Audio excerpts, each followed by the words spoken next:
I'm just about to interview Kathy Stinson, Executive Director of the Kool-Aid Society. If you like the interview, then share it. And don't forget to comment on our website.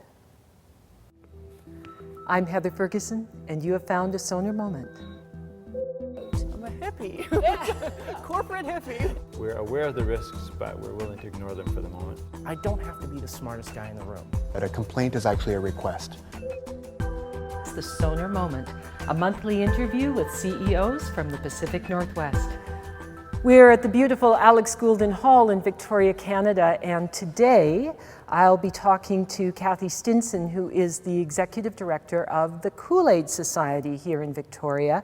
The Kool-Aid Society is a $20 million organization that aims to end homelessness. Now, you heard me.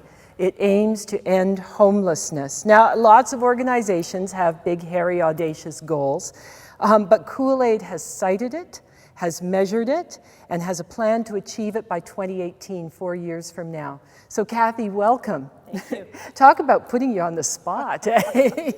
But you really do have a plan. We do, but our plan involves working with other members of the community. We don't expect to end homelessness on our own. We know that it's going to take the entire community to end homelessness, but it's certainly front and center in our mission.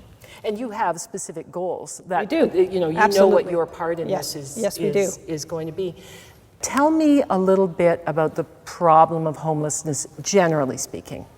Well, homelessness is a problem right across the country. I know that there's people that think it's a larger problem in Victoria because we have great weather and people migrate here to be homeless. But the fact is, if you're homeless, you're stuck in whatever city you're in.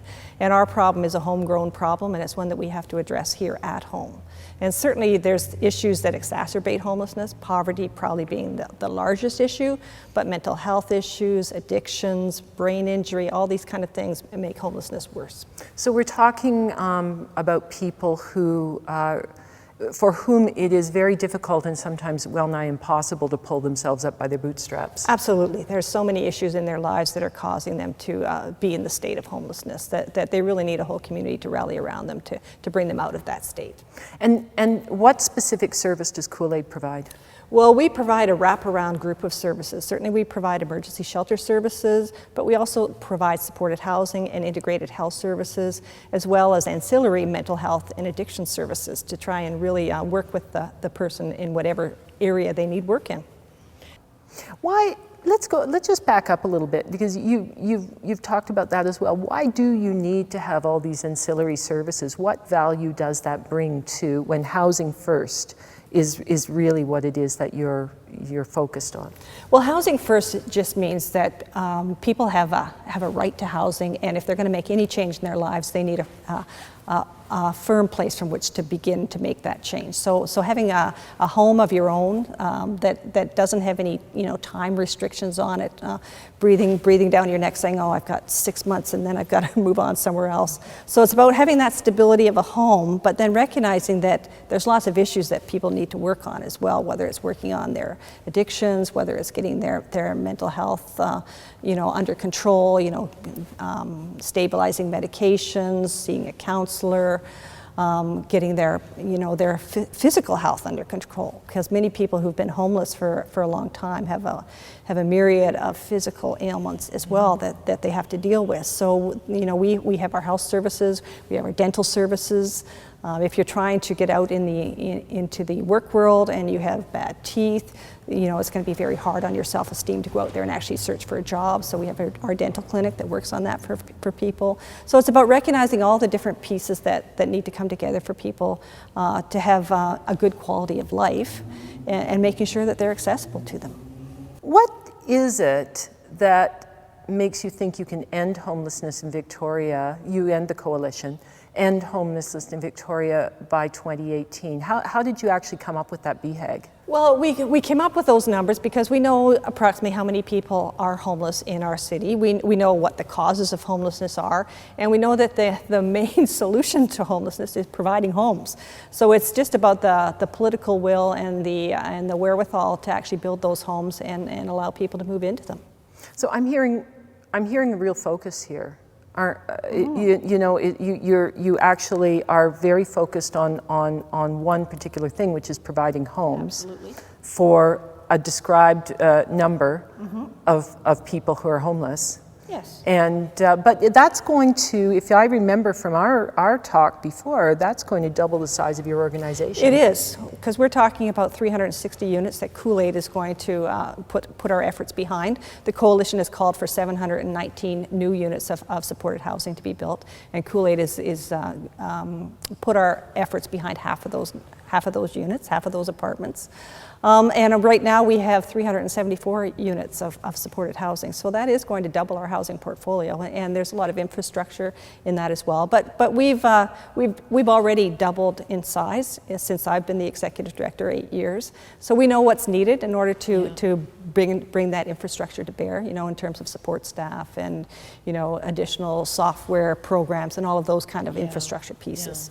One of the things that's really impressed me about your organization is the level of planning and strategy. You use balanced scorecard probably more effectively than I've ever seen it. And I want to know just what that has meant for your organization. It's an add-on, or has it become an integral part of how you run? It is an integral part. It's throughout our entire programs and all of the systems that we work on. So we have, you know, an overarching strategy map that we work from, but underneath that are specific measures and targets and goals in various areas. And all of our staff know what those targets are. We have our strategy maps prominently displayed in all of our locations. So not only our staff, but the people that we're working with and for see those as well and can call us on them. And we make a point of actually, reporting back out to the community. So, I mean, it was interesting because then when I read, you know how you can go online and find employer reviews, and so I read some reviews of Kool-Aid, and there seems to be a real human component. You know, I mean, there's always the good and the bad, but there were some overwhelmingly good reviews there that quite impressed me, because very often when you've got an organization that is so clear on measuring everything. That there's not also a kind of a human component there, and not the leadership. They're often using it as a substitute for good leadership. How has that worked with Kool-Aid?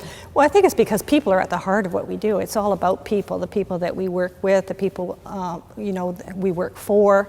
So people are at the center of everything we do, and so we have to have that heart in there. I mean, it's what keeps us going. It's the fire in the belly, if you will. It's what gets us up in the morning.